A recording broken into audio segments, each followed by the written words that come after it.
स्वागत है दोस्तों आपकी अभ्यास सीरीज के सोशल सिक्योरिटी स्कीम्स के एमसीक्यूज के पार्ट 6 में। इससे पहले ऑलरेडी दोस्तों मैं 5 वीडियोस ले चुका हूं सोशल सिक्योरिटी स्कीम्स में, जहां पे हमने इंपॉर्टेंट सेक्टर की स्कीम्स को उठाया है और उनकी एमसीक्यूज आपके साथ प्रैक्टिस किए हैं।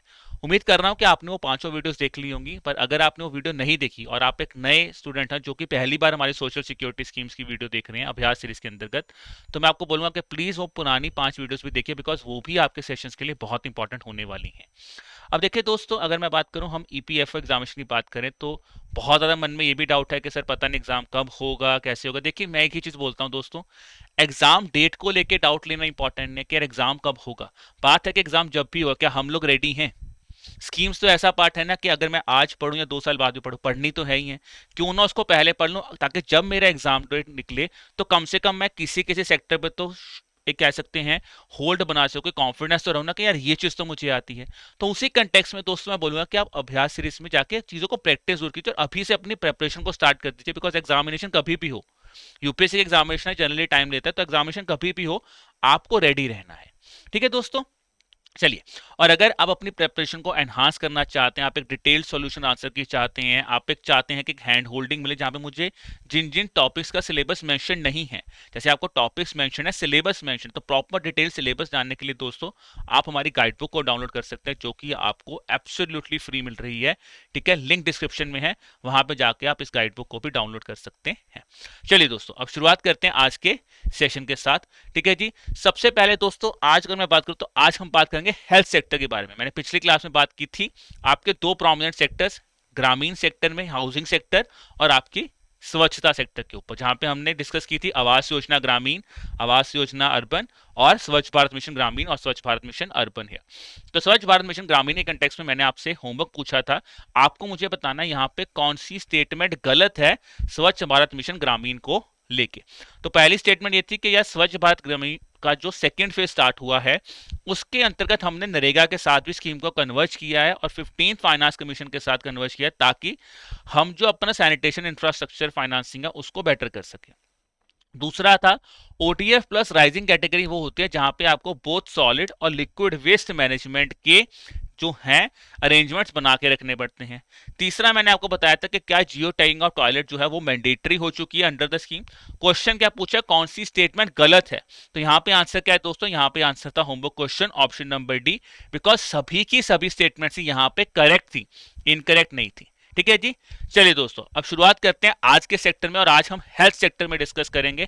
और सबसे इंपॉर्टेंट स्कीम अगर मैं हेल्थ सेक्टर में बात करूं जो कि इस टाइम सबसे ज्यादा न्यूज में है, वो है आयुष्मान भारत स्कीम। बिकॉज आपको पता है जैसे दिल्ली की इलेक्शंस हुई हैं, उड़ीसा की इलेक्शंस हुई हैं, ठीक है जी, और वहां पे इलेक्शन होने के बाद एक वन ऑफ द इंपॉर्टेंट जो मुद्दा इलेक्शन में भी था कि यार हम आयुष्मान भारत स्कीम को लेके आएंगे, तो दिल्ली ने भी फाइनली इस स्कीम को रोल आउट कर दिया है, आयुष्मान भारत जन आरोग्य योजना को। ठीक है ना, तो ऑलमोस्ट अब ये except I think West Bengal, ये सभी के सभी स्टेट्स और यूनियन टेरिटरीज में अभी जो है ये अप्लाई होती है ये स्पेसिफिक स्कीम है। तो ये सब करंट कंटेक्स्ट था। अब इस स्कीम के बारे में समझते हैं क्या सी कौन सी स्टेटमेंट सही है। जन आरोग्य योजना जो है आपको कैशलेस हेल्थ इंश्योरेंस प्रोवाइड करता है 5 लाख रुपए का per family per annum for primary secondary and tertiary health care. It covers pre existing conditions from the very first day of enrolment. Children under 5 years can avail the treatment on either parents Ayushman card and even if they are admitted in different empanelled hospitals. तो सबसे पहले समझते हैं ये जन आरोग्य योजना क्या थी। ये एक हेल्थ इंश्योरेंस स्कीम प्रोवाइड की गई थी आयुष्मान भारत स्कीम के अंतर्गत, क्योंकि आयुष्मान भारत का 2 कंपोनेंट थे, याद रखना 2 कंपोनेंट थे। कौन से एक था हेल्थ एंड वेलनेस सेंटर, दूसरा था आपका जन आरोग्य योजना स्कीम। ठीक है जी, जब मैं हेल्थ एंड वेलनेस सेंटर की बात करूं दोस्तों, ये बनाए गए थे प्राइमरी सेक्टर के लिए और जन आरोग्य योजना बनाई गई थी सेकेंडरी और टर्शरी सेक्टर के लिए। अब मेरा यहां पे क्वेश्चन कितना सिंपल है, जब मैंने पहली लाइन पढ़ी मुझे दिखा यहाँ पे प्राइमरी वर्ड, जो कि गलत है, जो कि हेल्थ एंड वेलनेस सेंटर का पार्ट था, तो ये स्टेटमेंट फर्स्ट ही रॉन्ग है। 5 लाख का हेल्थ इंश्योरेंस मिलता है, बिल्कुल सही है। ये स्कीम बेसिकली क्या है दोस्तों, ये स्कीम सरकार ने लॉन्च की थी जहां पे आप हेल्थ सेक्टर यानी कि सेकेंडरी और टर्शरी केयर पे हेल्थ इंश्योरेंस प्रोवाइड करेंगे 5 लाख रुपए तक की। किन लोगों को, जो basically socio economic caste census में या फिर बॉटम 40% ऑफ द पॉपुलेशन को आप ये हेल्थ इंश्योरेंस स्कीम जो है वो प्रोवाइड करोगे। इसके अंतर्गत क्या क्या चीजें थी, 5 लाख रुपया पर फैमिली पर ईयर आपको मिलेगा, ठीक है, that's a cashless health insurance. Government hospitals, state government hospitals वहां पे है ही है, बट यहाँ पे सारे प्राइवेट हॉस्पिटल्स कवर नहीं हुए थे। यहाँ पे सिर्फ और सिर्फ कौन से एम्पैनल्ड प्राइवेट हॉस्पिटल्स, यानी कि जिन हॉस्पिटल्स का नाम गवर्नमेंट की लिस्ट में है, आपकी कोई भी प्री एग्जिस्टिंग कंडीशन वो पहले दिन से ही यहाँ पे कवर कर दी जाएगी, ये आपको पता होना चाहिए। ठीक है जी।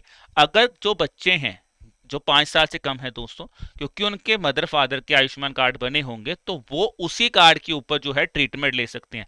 अब ये ट्रीटमेंट जरूरी नहीं कि उसी हॉस्पिटल में लेनी है, वो हो सकता है 2 डिफरेंट हॉस्पिटल्स में भी हो सकती हैं। ठीक है, अगर वो दो डिफरेंट हॉस्पिटल्स में एडमिट हुए हैं, वहां पे जाके भी जो है आपको ये फैसिलिटी अवेलेबल हो जाएगी। ठीक है जी। तो ये था basic provision about the Ayushman Bharat scheme here. तो यहाँ पे फर्स्ट स्टेटमेंट गलत, तो इसका मतलब आंसर बन जाएगा ऑप्शन नंबर बी, 2 और 3 यहाँ पे सही स्टेटमेंट है। ठीक है जी, easy question to start with the day. बात करते हैं दूसरा question, identify the incorrect statement regarding the Jan Arogya योजना। अब देखो पहले मैंने पूछा करेक्ट क्या है, अब मैं पूछ रहा हूं इनकरेक्ट कौन सी स्टेटमेंट है। The scheme is entirely funded by centre in all Indian states under the 100% contribution. अब देखो सिंपल चीज समझो, आज से कुछ साल पहले ना हम लोग ये सोचते थे कि जो ये आपकी जन आरोग्य योजना है, इसमें सेंटर स्टेट कॉन्ट्रीब्यूशन क्या होगी। बहुत ज्यादा बड़ा क्वेश्चन है, सेंटर स्टेट कॉन्ट्रीब्यूशन क्या होगी।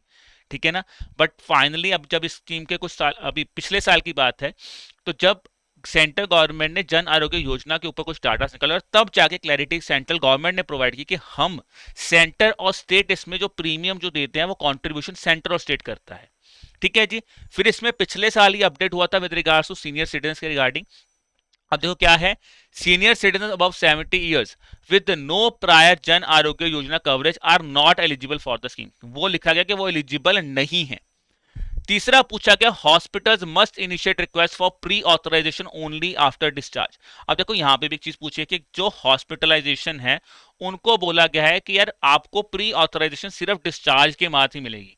ठीक है जी। तो क्या ऐसी चीज हो सकती है कि यार देखो प्री ऑथराइजेशन, पहले देखो इसको ना थोड़ा सा कॉमन सेंसिकल वे से समझना इस क्वेश्चन को यार। प्री ऑथराइजेशन क्या डिस्चार्ज के बाद होती है, और डिस्चार्ज के बाद दोस्तों पोस्ट ऑथराइजेशन की बात होती है। प्री ऑथराइजेशन की बात कैसे हो जाएगी। प्री ऑथराइजेशन होता है आपको जब आप हॉस्पिटल में एडमिट होते हो उससे पहले बोलते हैं प्री ऑथराइजेशन, यानी कि चेकअप के दौरान फिर आपका ऑपरेशन, उसको बोलते हैं प्री ऑथराइजेशन। फिर आ जाता है पोस्ट ऑथराइजेशन।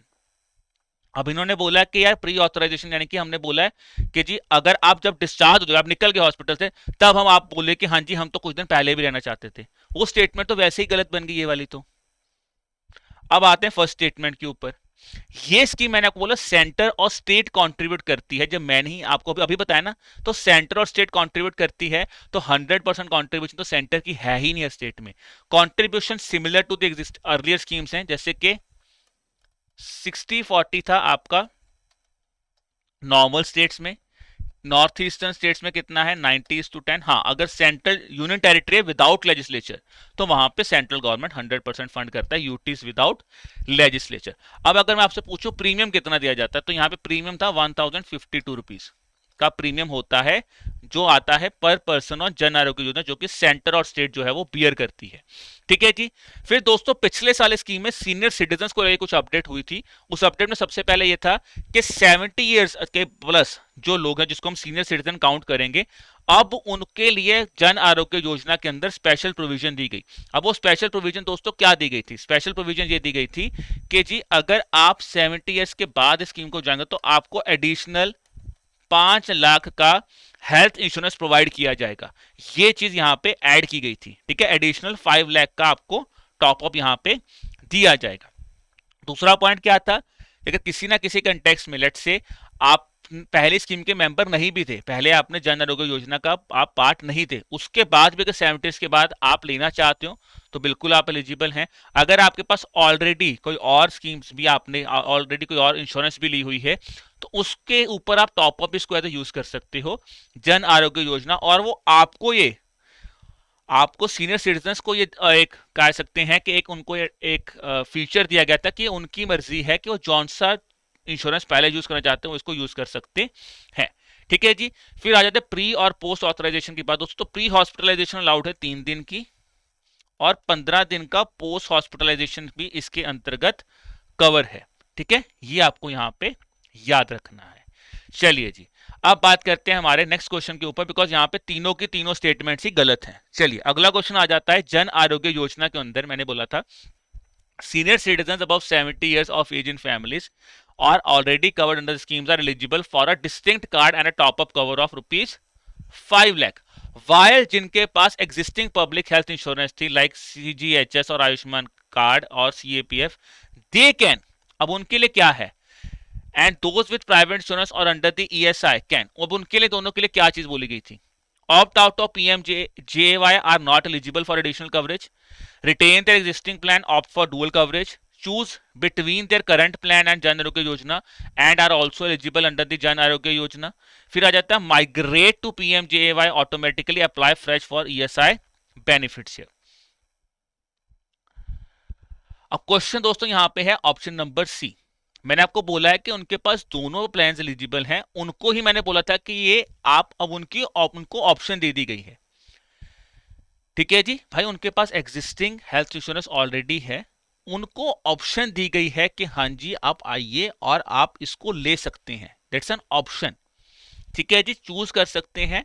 हाँ अगर प्राइवेट इंश्योरेंस के पास था उनके पास भी यही दिया गया है कि यार आपके पास ऑप्शन, आप चूज कर सकते। हाँ अगर आपके पास आपने दोनों ले ली, देखो ठीक है ना, आपने दोनों ले ली, ठीक है ना, और आपने बोला आप इकट्ठे, देखो डुअल कवरेज का मतलब क्या होता है कि आप ऐसा नहीं कर सकते कि मैंने दोनों हेल्थ इंश्योरेंस पॉलिसी इकट्ठी यूज की, इकट्ठी नहीं होती कभी भी कोई पॉलिसी। आपने एक पॉलिसी, पहले आप एक पॉलिसी को यूज करते हो, ठीक है ना, फिर आप जब वो पॉलिसी खत्म हो जाती है फिर आप दूसरी पॉलिसी को यूज करते हो। तो यहां पे थर्ड स्टेटमेंट सही है, बिकॉज आप चूज कर सकते हो करंट प्लान के बीच में। ठीक है जी, तो अब उनको ये ऑप्शन दी गई कि आपको हम ये ऑप्शन दे रहे हैं कि भाई आप चूज कर लीजिए आपको क्या चाहिए। ठीक है, ये नहीं कह रहे कि भाई दोनों पॉलिसियां रखी रखो, दोनों पॉलिसियां रख ली और दोनों पॉलिसी रख के आप बोलो कि मैं दोनों इकट्ठे यूज करूंगा। नहीं भाई, चूज करो, पहले चूज करो कि किससे कौन सा हेल्थ इंश्योरेंस पॉलिसी, चूज कर लो आपको कौन सी चाहिए। ठीक है ना, ये चीज है। चलिए अब बात करते हैं हमारी अगली स्कीम के ऊपर आज की, that is Ayushman Bharat digital mission. ये भी one of the important scheme है। ये कहीं ना कहीं बात करता है हेल्थ इंफ्रास्ट्रक्चर को लेके। हेल्थ इंफ्रास्ट्रक्चर जो हमें अपना बढ़िया बनाना है, उस कंटेक्स्ट में आता है Ayushman Bharat digital mission, because हम चाहते हैं कहीं ना कहीं हम डिजिटल इंडिया, डिजिटलाइजेशन की तरफ बढ़ भी रहे हैं। उसी कंटेक्स्ट में आपकी आयुष्मान भारत स्कीम आती है। अब लिखा गया कि एक आभा आईडी आपको मिलती है under the Ayushman Bharat digital mission, जो कि 14 डिजिट की यूनिक हेल्थ आईडी है, that can only be credit with in the patients informed consent. देखो ये बड़ी इंपॉर्टेंट बात है, क्या ये पेशेंट के इन्फॉर्म्ड कंसेंट के साथ ही मिलेगी या फिर आप बोल दो कि यार मैं तो बना रहा हूं आपकी आईडी। दूसरा पॉइंट क्या है, the health facility registry includes only government health facilities that are above primary health centres. देखो अब ये बहुत ज्यादा ना, जब भी यूपीएससी आपके साथ एग्जामिनेशन खेले तो वो ऐसी स्टेटमेंट्स, बहुत ज्यादा एक्सक्लूसिव स्टेटमेंट्स डालता है। एक्सक्लूसिव स्टेटमेंट्स का मतलब क्या होता है, ओनली, एक्सक्लूसिवली, नॉट, ठीक है जी, एक्सक्लूसिवली, ओनली, ये जो टर्म्स जब आपको देंगे ना तो आपको स्टेटमेंट बहुत ध्यान से पढ़ने, क्योंकि वो बहुत एक एक्सक्लूसिव स्टेटमेंट्स आपको डाल रहा है। फिर आ जाता है यूनिफाइड हेल्थ इंटरफेस, जो है वो एनेबल करता है digital health services such as appointment booking and teleconsultation between patients and health service providers है। तो आपको मुझे बताना है यहां पे इस कंटेक्स्ट में कौन सी स्टेटमेंट सही है।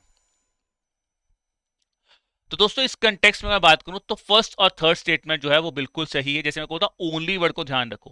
अब देखो होता क्या है, आयुष्मान भारत डिजिटल मिशन के अंतर्गत क्या है, हेल्थ केयर प्रोफेशनल्स बनाएंगे, हेल्थ केयर रजिस्ट्री। सबसे पहले तो क्या है, आप इंफ्रास्ट्रक्चर बनाने बैठोगे, आपने बोला प्रॉपर इंटरफेस तो बनाओ सबसे पहले, यूनिफाइड हेल्थ इंटरफेस, ठीक है ना, where you have a proper interface, ठीक है, such as appointment booking, teleconsultation, patients, health service. सबसे पहले आप हेल्थ इंटरफेस बनाओगे। हेल्थ इंटरफेस के साथ आप क्या बनाओगे, अब आप हेल्थ केयर फैसिलिटी रजिस्ट्री बनाओगे। What is health care facility registry, you will tell to the people ना कि आपके आसपास कौन सी हेल्थ केयर फैसिलिटी अवेलेबल हैं। इट कुड बी गवर्नमेंट, ठीक है जी, गवर्नमेंट हो सकती हैं, प्राइवेट हो सकती हैं, आपके मैं बात करूं दोस्तों आपकी डिस्पेंसरीज हो सकती हैं। तो जो भी ऑल लेवल के जो भी आपकी हेल्थ फैसिलिटीज अवेलेबल हैं वो आपको पता चल जाएंगी यहाँ पे। फिर आते हैं आपके health care professionals, it could B public, private, अगर आयुर्वेदिक्स भी है तो हेल्थ केयर प्रोफेशनल्स की आपको पूरी चीजें मिल जाएंगी।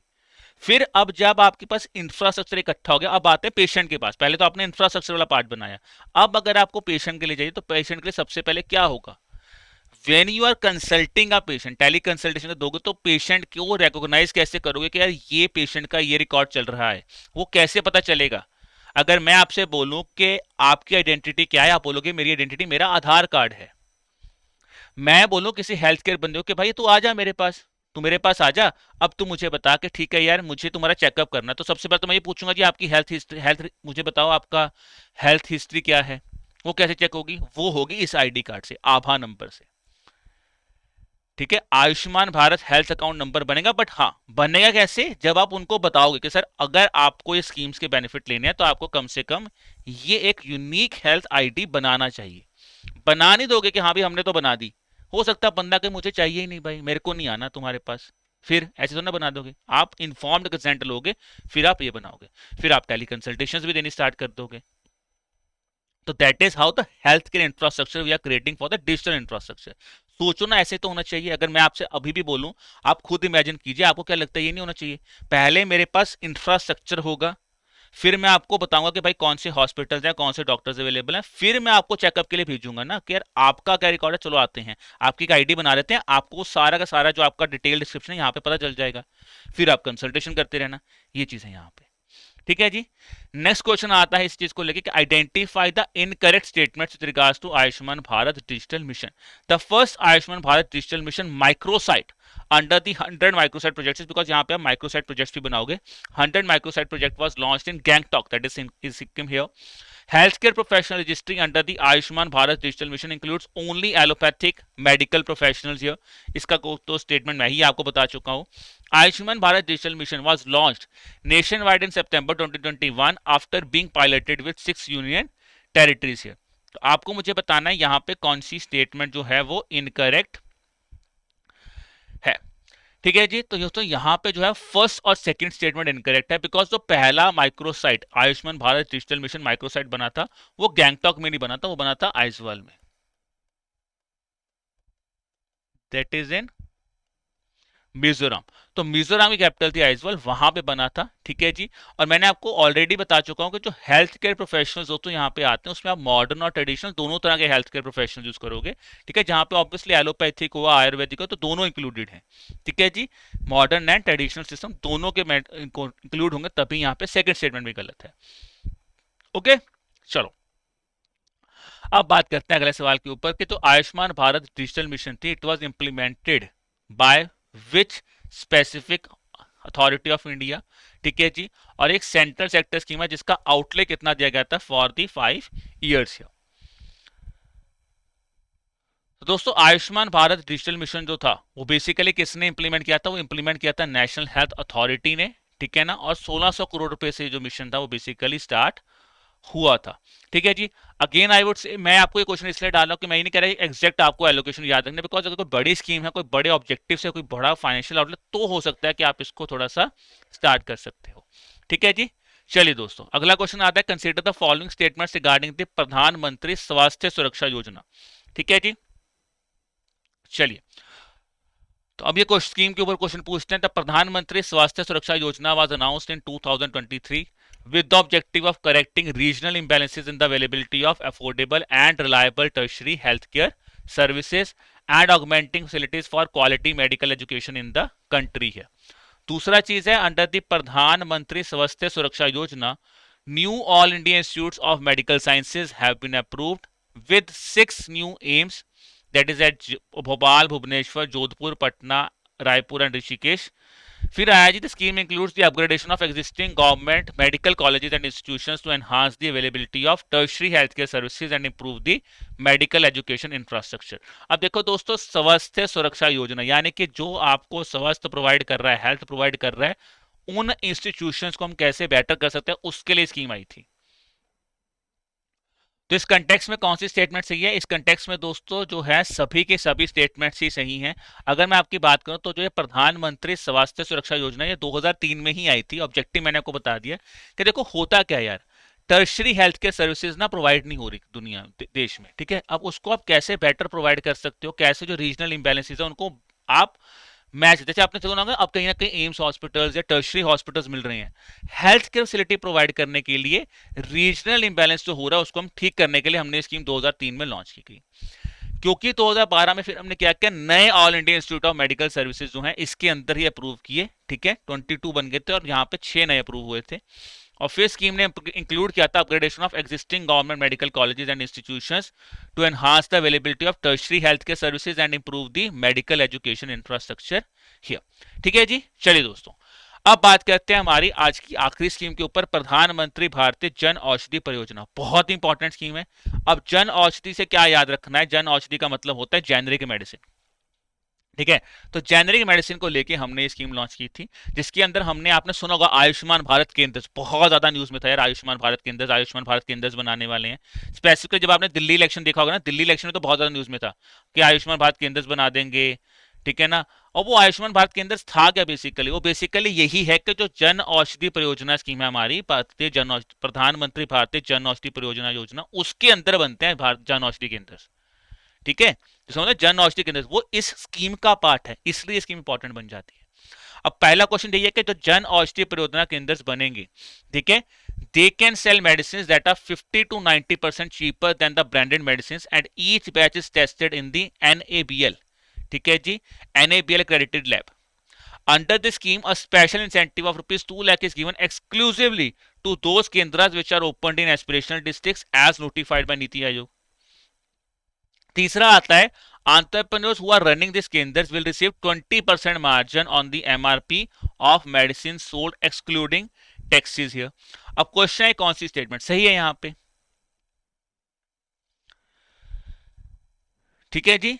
तो ये जो, अगर मैं बात करूं दोस्तों, तो ये जो बेसिकली केंद्र से ऑब्वियसली, अब अगर मैं बोलूं कि हमें ऑब्जेक्टिव गवर्नमेंट का विजन बहुत सही है कि हमें जेनरिक मेडिसिन बेचनी है, बिल्कुल बेचने, बहुत सही बात है यार, बट आप ऑब्वियसली बात है, आप अगर आप जेनरिक केंद्र बनाओगे तो यार जो बंदा उस मेडिसिन को बेचेगा, मेडिसिन शॉप तो कहीं ना कहीं उनको भी तो पैसा कमाना है, ऐसा तो नहीं है कि वो कहेंगे जी हमें कुछ नहीं, तो उनको भी तो बेनिफिट्स मिलेंगे ना।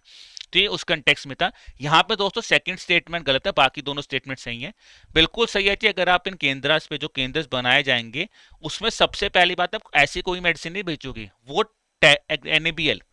NABL एक्रेडिटेड लैब्स हैं, वहां से टेस्ट होंगी, ठीक है जी, और आपको 50 to 90% चीपर मिलेंगे देन द ब्रांडेड मेडिसिन। यही तो है कि जेनरिक नेम है। मैं इसकी ना बहुत बड़ी एग्जांपल देता हूँ, लिवोसेट्रिजिन, आपने सबने नाम सुना, सेट्रिजिन एक सॉल्ट है। अब सेट्रिजिन सिप्ला की भी आती है, सेट्रिजिन रेनबेक्सी की भी आती है, ठीक है जी। डॉक्टर रेड्डी अगर आपने सुना उनकी भी आती हुई होगी, तो काफी ब्रांड्स की आती है, दो तो मुझे पता है, doctor Reddy I have not heard, तो दो मुझे पता है, दोनों में डिफरेंस होता है। अब सॉल्ट तो सेट्रिजिन ही है। अब आपने, सरकार ने क्या, सरकार ने कहा जो ये जेनरिक सॉल्ट है ना, हम जो लोग हैं जो मेडिसिन ये अफोर्ड नहीं कर सकते, उनको मेडिसिन तो देनी है, सर्दी जुकाम हो जाए तो सेट्रिजिन तो दे ही सकते हैं, लिवोसेट्रिजिन तो दे ही सकते हैं, तो वो कैसे दोगे, वो आप ऐसे दोगे जेनरिक मेडिसिन के फॉर्मेट में। क्या आपने बोला ब्रांड नहीं है, सॉल्ट सेम है भाई, इसको सिंपल भाषा में समझना। अगर आप थोड़ा सा मेडिसिनल आपने बात की होगी, हमेशा ना अपने मेडिसिन शॉप में जाके एक चीज पक्का सुनी होगी कि भाई इसका ना सॉल्ट सेम है यार, दोनों मेडिसिन का सॉल्ट सेम है, ठीक है। तो सॉल्ट का मतलब ये होता है कि जेनरिक नेम होता है सॉल्ट, ठीक है जी। दूसरा बात है, क्या स्पेशल इंसेंटिव सिर्फ और सिर्फ एस्पिरेशनल डिस्ट्रिक्ट के लिए दिए जाते हैं, दोस्तों ये गलत है।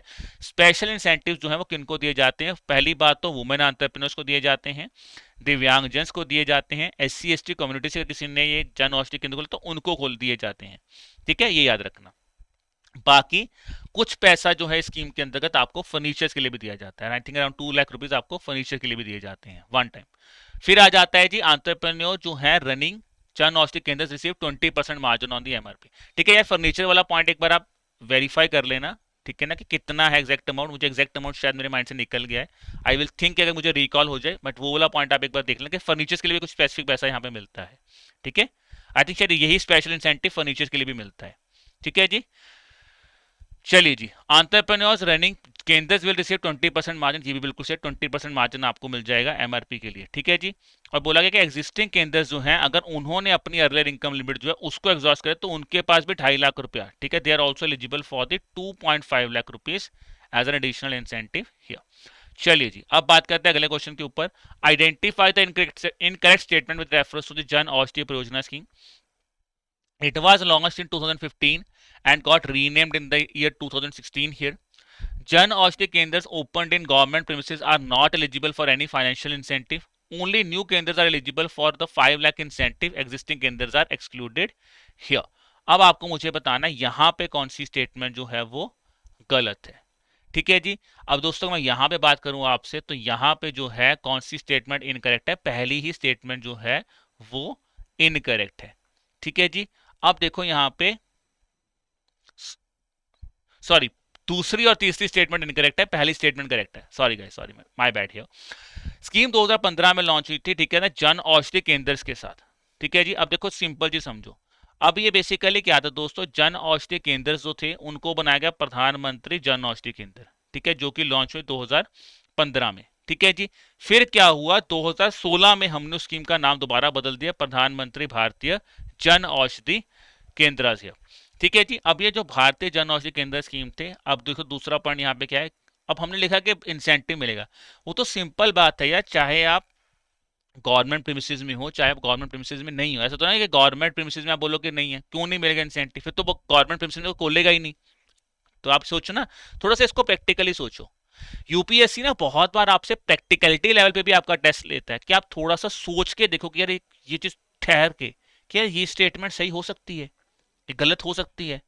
आप समझो कि अगर मैं बोलूं कि यार प्राइवेट सेक्टर्स को, मैंने अभी बताया कि इंसेंटिव्स दिए जाते हैं 2.5 लाख का, 2 लाख का रुपीस। मैंने आपको ये भी बोला कि जो बंदा जन औषधि केंद्र खोलेगा उसका ऑब्जेक्टिव ये भी तो है कि मुझे पैसा कमाना है। अगर उसका ऑब्जेक्टिव ये भी ऑब्जेक्टिव होगा ना यार, ऐसा तो नहीं है कि मैं बोलूं ठीक है मैं चाहता हूं सब कुछ बेटर हो, कहीं ना कहीं अगर केंद्र खोला तो कुछ ना कुछ तो I want to earn also. ठीक है जी। फिर मैंने बोला कि अगर मैं गवर्नमेंट प्रीमिसेस में ना तो मैं इंसेंटिव नहीं दूंगा, क्यों नहीं मिलेगा। तो ये स्टेटमेंट थोड़ा सा कंट्राडिक्शन हो जाता है। तो उनको भी इंसेंटिव मिलेगा, बट उनका इंसेंटिव डिफरेंट है, उनको 2.5 लाख की वन टाइम ग्रांट मिलती है, बस ये डिफरेंस है कि सेम नहीं मिलता है। अगर आप गवर्नमेंट प्रीमिसेस में खोलोगे तो आपको वन टाइम ग्रांट मिलती है। अब दूसरा पॉइंट क्या है कि सिर्फ नए केंद्र जो है वो एलिजिबल हैं, नहीं जी, एग्जिस्टिंग केंद्र भी एलिजिबल हैं। अगर उनके पास, जो मैंने आपको बताया था कि एग्जिस्टिंग केंद्र भी एलिजिबल हैं, ठीक है ना, जो भी उनके पास रिमेनिंग बैलेंस बचेगा, ठीक है, 2.5 लाख का रिमेनिंग बैलेंस जो भी उनके पास बचेगा वो उनको उसको यूटिलाइज कर सकते हैं। ठीक है। चलो जी। अब बात है आज का homework question for the day. आपको मुझे बताना है ये जो भारतीय जन औषधि परियोजना स्कीम है, तो गवर्नमेंट ने बोला है कि हमें जन औषधि केंद्र बढ़ाने हैं। अब देखो ये ना kind of a factual question भी है, क्योंकि अगर हम इस एग्जामिनेशन की बात करें तो obviously it's a mix of कुछ यूपीएससी ओरिएंटेड टेक्निकल क्वेश्चंस भी आपसे पूछे जा सकते हैं, बिकॉज यूपीएससी का पेपर है। और ये जो स्ट्रेट फॉरवर्ड टारगेट्स होते हैं ये बहुत इंपॉर्टेंट होते हैं। तो जो स्ट्रेट फॉरवर्ड टारगेट्स होते हैं यार ये बहुत इंपॉर्टेंट होते हैं हमारे एग्जाम के लिए, कि यार आप कितने केंद्र बनाओगे और जो मेडिसिन आप प्रोक्योर कर रहे हो वो सप्लाई सर्टिफिकेशन कहाँ से मिलेगा, ये आपको मुझे बताना है। ठीक है। तो ये है दोस्तों आपका होमवर्क क्वेश्चन। ठीक है जी। तो ये आपको मुझे बताना है what will be the answer for that thing. ठीक है। चलो वेट करते हैं। चलिए जी। तो इसका आंसर भी मैंने आपको आज ही बता दिया होमवर्क क्वेश्चन का। आई होप कि काफी बच्चे ने बोला चलो यार देखता हूँ, आपने, मुझे उम्मीद है कि आप सबने अपना आंसर मार्क किया होगा। और अब मैं आपको बताता हूँ इसका आंसर क्या था। इसका आंसर था ऑप्शन नंबर सी। क्यों है दोस्तों इसका आंसर मुझे आपको आज बताना पड़ा, बिकॉज मैं चाह रहा था कि आपके साथ थोड़ा सा मैं स्कीम को समझूं जरूर।